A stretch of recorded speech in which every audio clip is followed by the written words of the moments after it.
The Romans traded regularly with merchants in India, South Arabia, and southeastern Africa. There they bought spices, aromatics for perfumes and medicines, ivory, and other luxury items. Access to these markets was provided by two ports on the Egyptian coast of the Red Sea, Myos Hormos and Berenike, which were separated from the Nile Valley by a desert.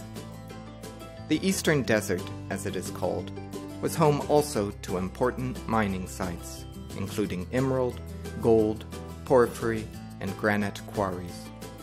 To support mining and trade and to provide security against desert bandits, the Romans built networks of stations and military forts. These provided respite to merchant caravans, as well as provisions, above all, fresh water. The station forts were garrisoned by Roman troops, and communication between them was conducted primarily by the exchange of letters written mostly in Greek, but occasionally in Latin, on ceramic pottery shards, which we call ostraca. These messages are much like modern-day cell phone communications. They're usually short and range from personal requests for food, tools, and even female companionship, to simple expressions of greetings. In addition to private communications, official announcements also survive, such as warnings of barbarian attacks. Thousands of these texts survive from the Eastern Desert.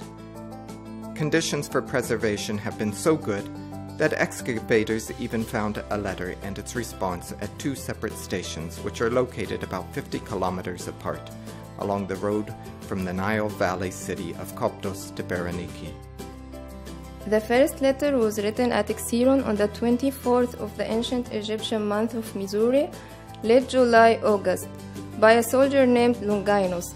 He asks his fellow soldier Niger to lend him an iron tool used to dress millstones by giving it to the horseman who is delivering the letter. Niger, who was at Deus, replies that he can't do this because the tool has gone to Koptos for repair and that he will send it as soon as he gets it back. So what do we learn from this exchange? First of all, that correspondence could easily be exchanged between two neighboring stations within a week's time. Secondly, that sharing some tools was more cost-efficient than keeping the tool at each station. Finally, that specialized craftsmen and equipment were located in the valley and not at the stations. This is a fair amount of information to be gained from two very short texts.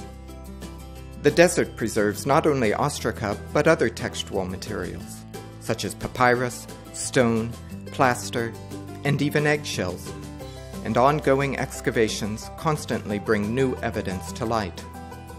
Especially interesting is when the different media converge to give us related information. Take for example the case of the merchant Marcus Laelius Cosmos.